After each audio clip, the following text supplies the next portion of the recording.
Perfect. Jurgen, congratulations. Thank you.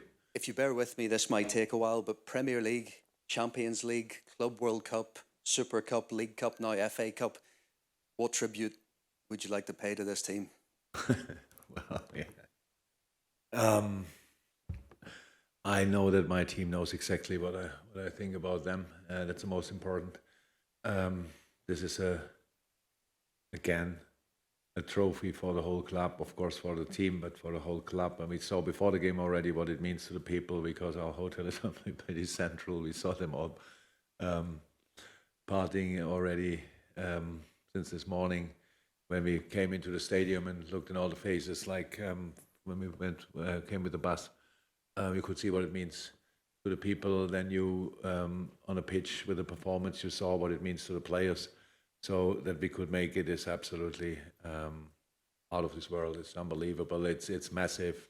It's game number 60 or whatever, and in a very, very intense season, and putting out a performance like this is absolutely incredible. But most important, really most important, I have to say, all respect to Chelsea. What a team, what a performance. In the end, we all know penalty shootout is a lottery. That's how it is. But we did it again. We worked together with a company, four guys. The name is Neuro 11. I got in contact with them 2 years ago, I think. Got aware of it, and one of them is a neuroscientist. He said we can train penalty shooting. Really?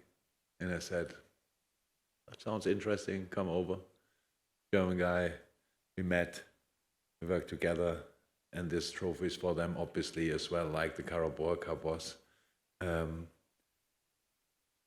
Sadio's penalty is maybe more, for sure, at least 50% my responsibility. Because you have to let the boys do what they think they do. But with him, I said, he knows exactly the goalie, so do it the other way around. So how very often in my life I realized better to shut up. But we still made it, and it means the world to us.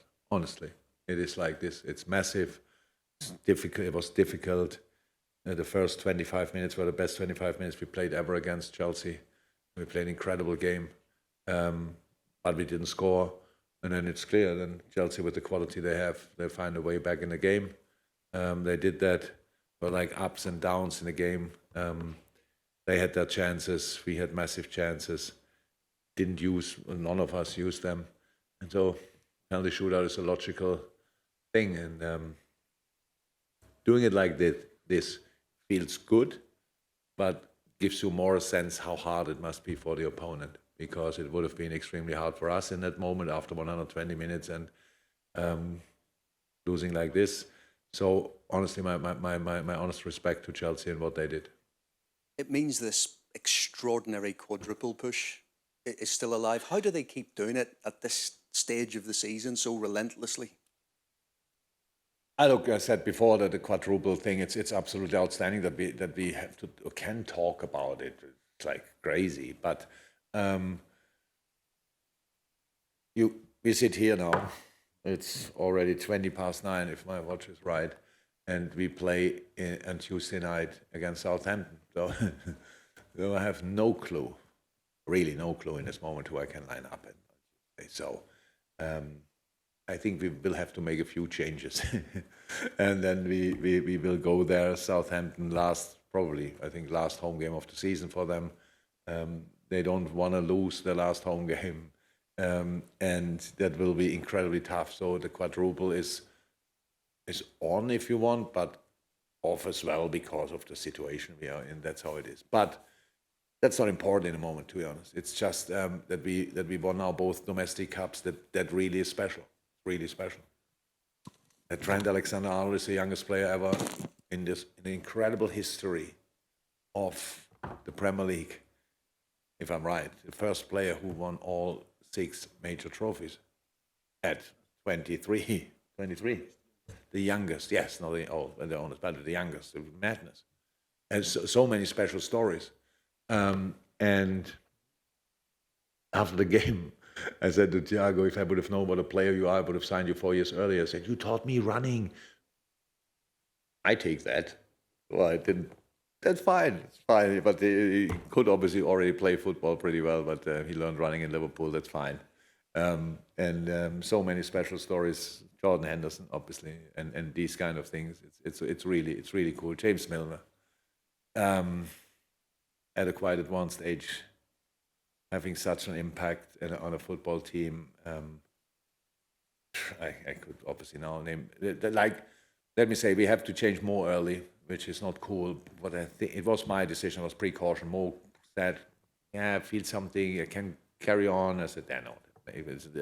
A football game is obviously not a perfect physiotherapist. It means it rarely gets better during a game."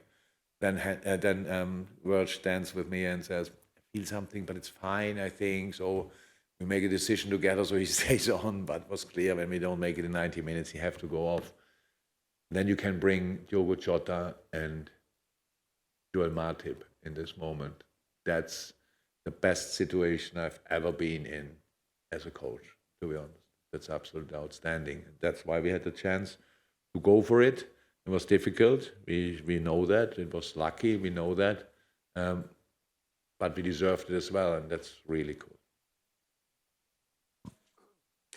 Jurgen, just on Mo, I know you don't like your post-match medical diagnosis, but Oh, you try it again? I'm trying it again, yeah. So if you could just, anything you know about his injury and also whether did he come off with an injury or? Obviously, I spoke to both already after the game. Both are really okay. So all what we know is it's not a big thing. We really came through, but the next game is on Tuesday, and that's obviously pretty quick. So, yeah, no, I think they both will be fine, but not. Maybe we have training tomorrow morning, so then they tell me I feel completely fine. I would be surprised, but I would take it, and then we have to go from there. So we will see. Jurgen, you just said there that football is not a physiotherapist, but is it a psychotherapist in that had you lost that game, we'd all be talking about injury affecting the squad, exhaustion, but the victory must have a kind of a transformative effect now. It does. The best physiotherapist is actually winning football games, to be honest. And winning this football game is fantastic as well. I mean, Robbo had a cramp, so that's obviously normal and completely fine. I was surprised that not more players had cramps, to be honest, after what we had to do tonight. And it's, honestly, so you don't never know before you are in a situation, you never know exactly how big it feels, and it feels massive. I cannot believe it. It feels massive. I have only one problem. That we cannot really celebrate it because we play on Tuesday. I think, how can you do that? Such a fantastic competition, such a fantastic occasion, and then you limit the celebrations. Okay, obviously not for the people; they can do what they want, but for the team, by putting in a game on Tuesday. So, but come on, it's like it is, and yeah, from here we go. I have no idea what we can do, but tomorrow morning I probably get more information about that. Then we will see. Hello, Jurgen. Hi. Congratulations on the win. Thank Can you. I ask you about Luis Diaz's performance, please? He was man of the match, so I'm sure you got a few words to say on that. What a boy, what a story, what a player. But he should have scored. I think we agree. He agrees probably. So like the speed he has is insane. So like brought him in not to forget, he played on the side of Chalobah and Reece James. And getting in a situation like this is absolutely unlikely. The big chance in the first half, I think it was a pass from Trent, was it? If you want, we can talk about his performance as well, by the way. And yeah, he should have scored in that moment. With his quality, that's how it is. But what a player! He's outstanding. He's a fantastic boy. It's so funny. So we hug each other after the game, and we always just shout "Vamos" and caralho, and whatever the few words I know in similar languages, and it's so funny. But he gets our football 100%. We thought we saw that at Porto, but that it really is like this is I feel lucky as well, to be honest. He fits like a glove to our football, and that's really, really special. Hi, Jurgen. Congratulations, firstly. Thank you. I was just wondering where you rank this team amongst kind of the greatest teams that you've seen in your time, obviously taking Man United's treble-winning team in '99 or Arsenal's Invincibles. I was wondering where you see this team, obviously quadruple still on, like you said, or off.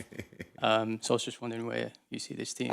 I don't have to make these decisions, and I don't have to judge this, and I don't have to think about that. Other people have to do that. I couldn't care less, to be honest. I enjoy the moment with these boys. I really enjoy it.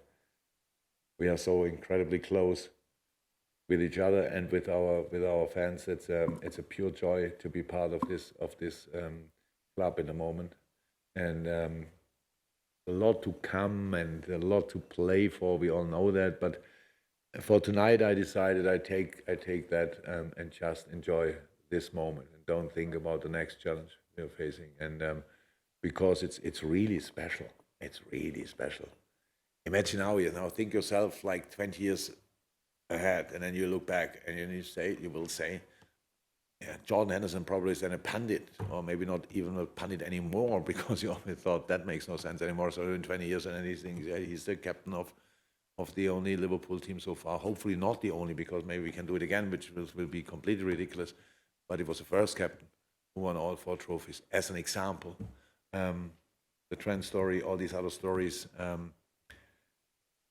where Virgil van Dijk was 6 years ago, stuff like this in his career, where he thought, where will go up, and now the player he is, all these kind of things. When we go 5 years back, Ibou Konaté played probably in the U16 of whatever team in France. And now we are here for this moment. We don't finish. It's just now for the moment, a little reflection, but we don't have to decide where this team ranks. And I know a few players of these teams, but I cannot say how they played. But I'm pretty sure in the time when they played, they were the best teams. But meanwhile, we know so much more about training. We know so much more about sports science, all these kind of things. That's why these boys are obviously much fitter than the former generations were. Nothing to do with football talent or whatever. If the players from the past, like Rushy or Kenny, if they would have been trained like the boys are trained today, imagine that. That would have been crazy. So it's all good for the moment. We don't stop here. We just take the time to enjoy it for a few minutes.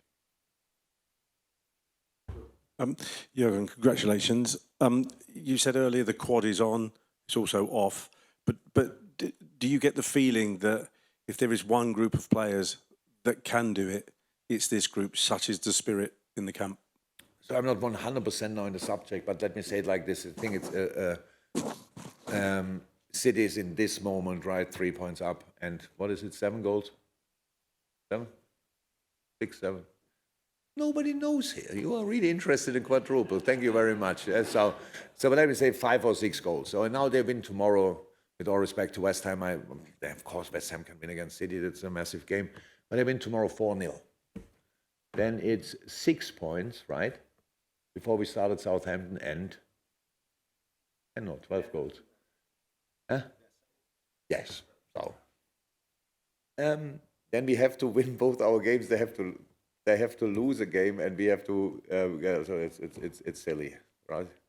So let's just see what tomorrow happens. If they lose against West Ham, then I start thinking. If they don't, then we will judge that, and we'll go from there. So so far this Premier League season, the second part of it, my boys drew against Chelsea, against City, against Tottenham, and won all the other games. Okay, 2 to come. Obviously, we don't know what will happen. It's an insane part of the season. It's an insane second part of the season. if it's not enough in the end, we have to congratulate City, and that's how it is. And then we go from there, and we'll try it again, and these kind of things. But we cannot. We drew twice against City, so yeah. So we didn't lose points there. We lost them somewhere else. So we have to make sure that next year we either beat them or draw again against them, and then we win more of the other games. That's the situation. But we came from a season last year where nobody thought, I'm 100% sure in this room, nobody thought, apart from me maybe, that we can go again like we did this year. And that we could do it is all because the character of these players. The only reason. Because I can say whatever I want, I can motivate as much as I want. If these boys don't listen, if these boys are only a little bit distracted by whatever, or get weak or soft or whatever, in this moment you don't have a chance in this league competing with Manchester City. And so we will see what it means. But today is FA Cup and we won the game. And we obviously have the medal, a wonderful T-shirt, and that's enough for the moment. And we fly home. That's good as well. Thank you very much. See you. Hey guys, thanks for watching the show. Hope you enjoyed it. If you want even more Redmen TV goodness in your lives, head on over to redmenplus.com right away. You'll get more in-depth analysis, more features, more documentaries, more interviews, basically more Liverpool goodness. It's like Netflix for Reds. You will love it. We love it. Head on over to redmenplus.com and sign up for Redmen Plus.